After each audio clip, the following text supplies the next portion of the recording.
每个企业都跟我们的生命一样，我们会在生意上感到绝望、迷失，或者是太多选择。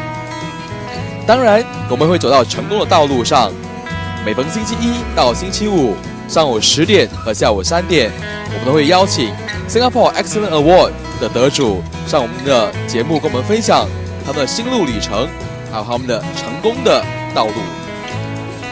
这个节目是由 Singapore Enrich Group 荣誉呈现。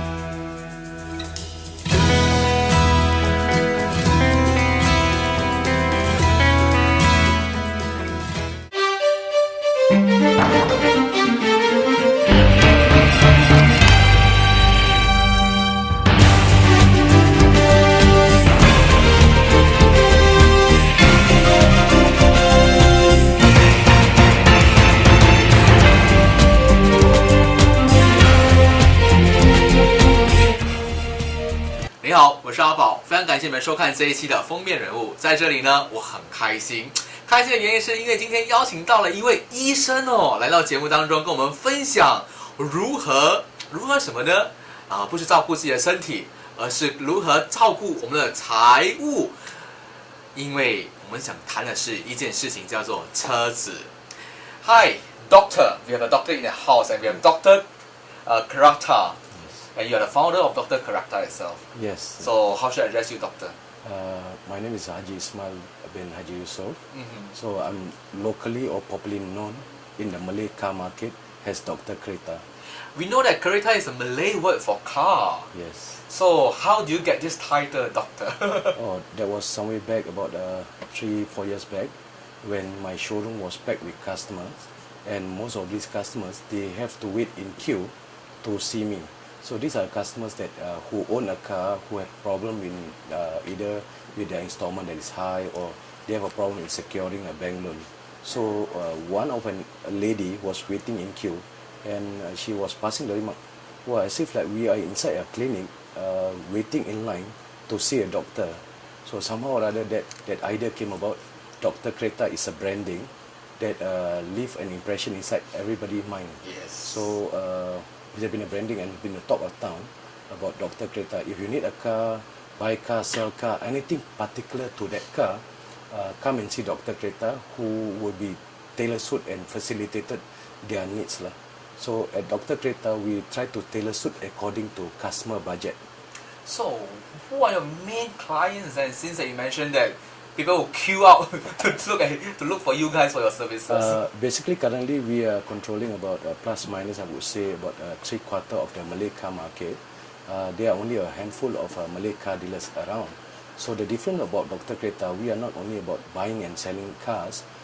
We facilitated, try to tailor suit to customer budget, and we are also specialized in this consultative selling, where we discuss with customer what type of car will suit to them and what are the monthly budget, and would they want to buy a new car or used car. Dr. Karata been around previously as known as Automobile Alliance, that was set up in 2006. Yes. And only through the branding that we have Dr. Karata, that was 3 years back, where we facilitated customer needs according to their budget for the car that they want to use. Okay, pardon me for asking you this question itself. Helping customers to find their budget and to find the ideal car, isn't it deemed as the responsibility of the car dealer? Normally, as a buyer, when they go to a car dealer, they will not have that advice or information to make the wise decision in owning a car. Definitely. So at Dr. Karata, what we do, we sit down with the customer, because more often than not, customer will want to see the car. You see the engine, but car will not talk to you to give the information to make the decision. Definitely. So through customer mind, they have their set of things that they want, maybe their budget, whether they want an auto car, manual car, and through this consultative asking question, we know what is their capability. Because buying a car actually is not about buying car. Buying car is about securing the bank loan. You get the bank loan, you get the car. And here again, what type of applicant and how is the manner they want to buy the car. If you buy with down payment, obviously the bank will be able to get a bank loan approved. But if you're buying with higher loan and you take a car that is higher value and your capability or your salary is not strong, you can't get the loan, you can't get the car.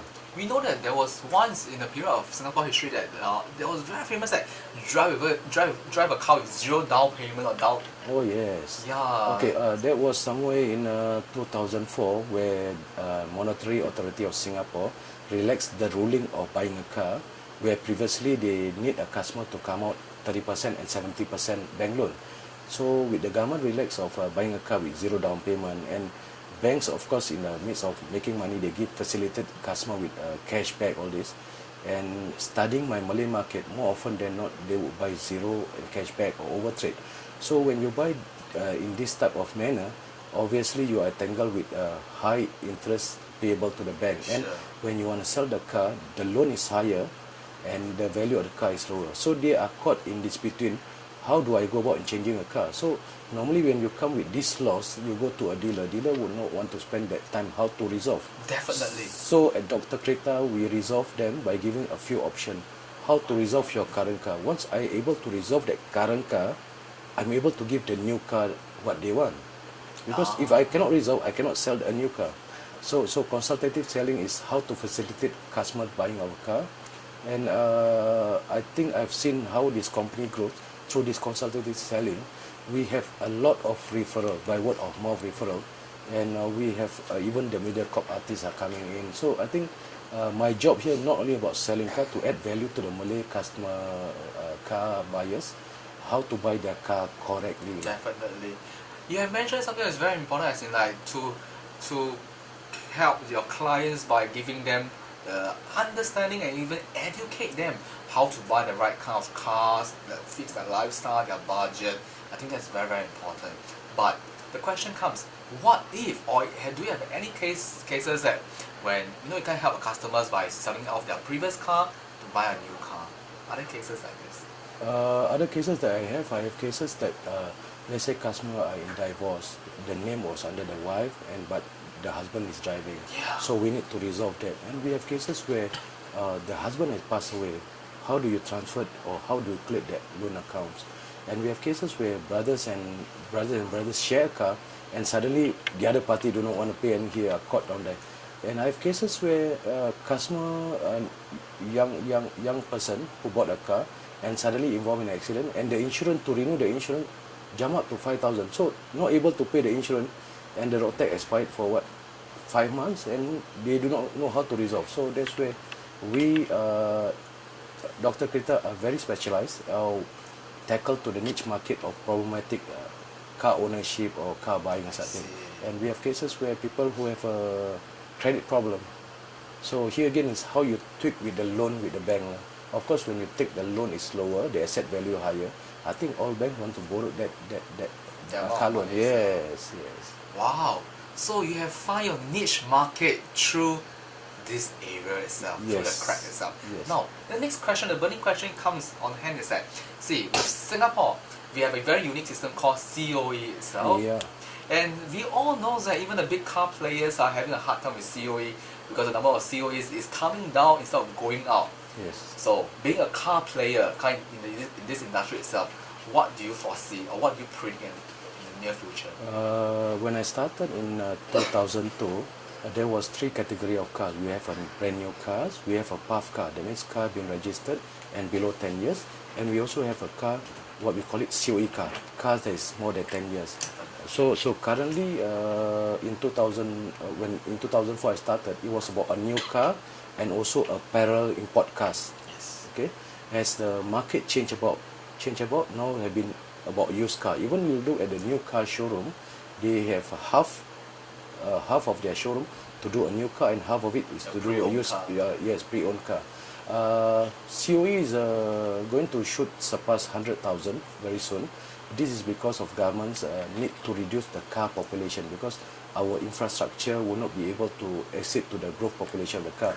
But nevertheless, maybe in, the cars that registered in 2003, 2004, 2005 and 2006, these were abundant and enormous cars registered. These cars are all going off the road. As you go off the road, there will be anonymous papers to replace one-to-one exchange. So I would say that maybe another 3.5 years to 4 years, there will be a shift to the new car rather than the used car. So you see that for the used cars market, there will be another 3.5 years of bright future, after which they will switch back to the brand new car industry again. Yes. So meanwhile, let's share with us what plans you have to capture this market while CO is going out. We have been known for being robust in road shows. When we go to road shows, we are in contact or closer contact with the potential client or customers that we have. And being visible at this road show, we have the opportunity to do a follow-up either through checking their cars or make inquiry about cars. And this through road show, we pull back this customer to our showroom to do the sales. That's a good move, because I've seen you guys on road shows. Yes. And it's very aggressively doing road shows also. Yes, true. So, what plans do you have for this brand new year for 2013? 2013, we have just co-owned a car workshop, because as people are keeping their car longer, obviously we see that they need to do up and repair their cars. And our recent acquisition of the Vision Garage located at Kaki Bukit, where we do servicing on the cars. And here also we facilitate our car buyers. Once they buy a car from us, we will give a 6-month warranty. So here again, with the new lemon law, you want to make sure that customer bought a car and the car do not give a problem. The most important factor in buying a used car, that the used car should not have a frontal accident. If not, you buy a car with a lot of problem. Yes. So normally as a car dealer, it's our responsibility to meet up with customer needs, that they want a quality used car. You have mentioned something about lemon law, which is come in effect for Singapore in 2012 itself. If I aspire to be a car owner, can you share with us what are the things that you should look out for when you're buying a used car?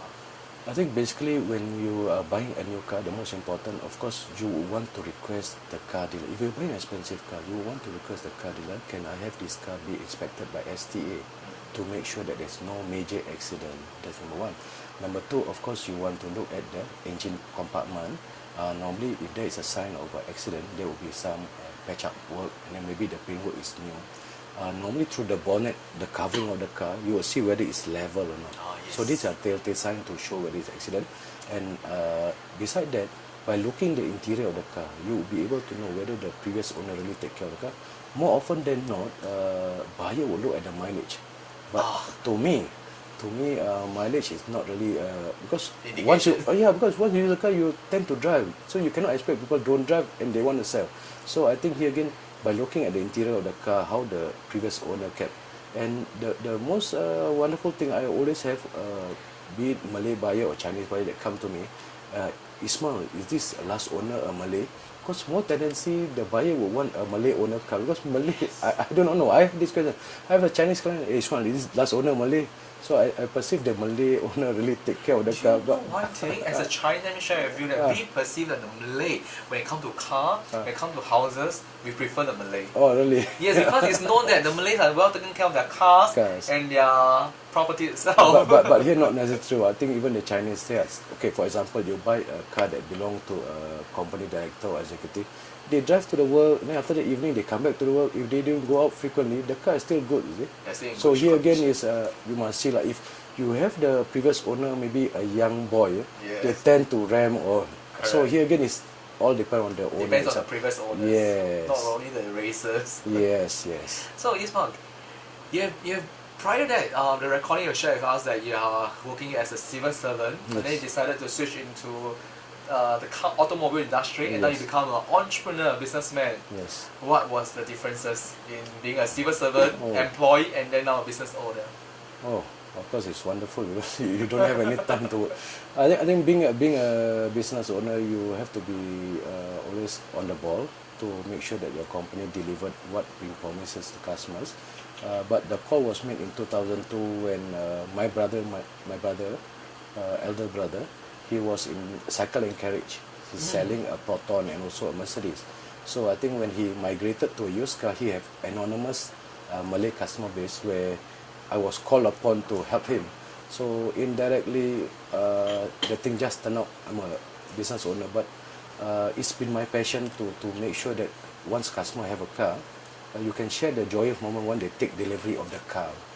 You can see the proud ownership when taking over it itself. Yes. Any ups and downs during your entrepreneurship Whoa. journey? I think in early 2009, where late 2008, Lehman Brothers crashed. A lot of car dealers, that time we were doing new car and parent podcast, a lot of my friends, car dealers, they go to hibernation. Yes. So for us, we were holding the fort to remain visible. And I think the benefit of staying afloat until now, you have seen that we have tremendous amount of sales and customer base. Any piece of advice for our viewers who are keen to be just like you, become an entrepreneur? Oh. I think you really have to have a courage and determination in doing what you intend to do. I think the best thing is to be the best in whatever you are doing. Naturally, the money will just come in. And of course, a little bit of lady luck. Also finding a niche market, correct? Yes. Because I that's find right. that you did something very good, and that's called finding a niche market for your businesses Yes, true. itself. There are so many automobile players in the industry, but yet you choose to serve the Malay markets, and you also choose to serve the so-called problematic buyers group itself, which I Sure. think that you are the key solution to most of them. No wonder they call you Dr. Karakta. Little bit, yeah. With this branding, what do you intend to do next? Other than having a maintenance workshop at this point of time itself. Of course, we want to be the premier car dealers in the Singapore scene, but this would take much more time. But I think along the way we have created some businesses. We have branched out or diversified to a laundry business, and we also play a little bit of property. Ooh la la. So you're no longer just contented with automobiles. Yeah, correct. Because I have a lot of workers, so I think my success is of course with the workers I have. They are my asset. You also And- need to look after their welfare Yes, but here again, the successful of Dr. Kreta's story doesn't lie with the boss or the workers. Here again, I think we have to do gratitude to the customer who have supported us over the years. I think without customers, we are nowhere. Definitely. Pardon me for asking a very sensitive question coming up with. I'm just being curious, as in like we know that most Malays in Singapore community itself are not entrepreneurs or business owners itself. So what gives you the motivation to succeed as a in the Malay community? I'm trying to be different from others because during my pioneer years, I have a group, they call it Business Network International, where it's a breakfast meeting, a congregation of people of different trade. So I went to that congregation, normally it's a weekly breakfast meeting, and through that congregation, I have a lot of Chinese colleagues around. So I hardly see a Malay. So I think through my mingling with these Chinese, somehow or other, I have a different mindset, Sure. and that's where I think they helped me and nurtured me. In fact, my first step in going to be to do my own business, I have seen a life coach. I think the lady name is Sandy. So we go through a session where through her helped advice, coach you. everything, and I never look back. And I really own up to her because I was in the crossroad whether I should be still working for people or starting my business. That through that coaching that I have, and it just go a long way. And even now in my car dealership, my contact person, my associate partners, person like Jessica, she's doing the insurance. So we're giving same business.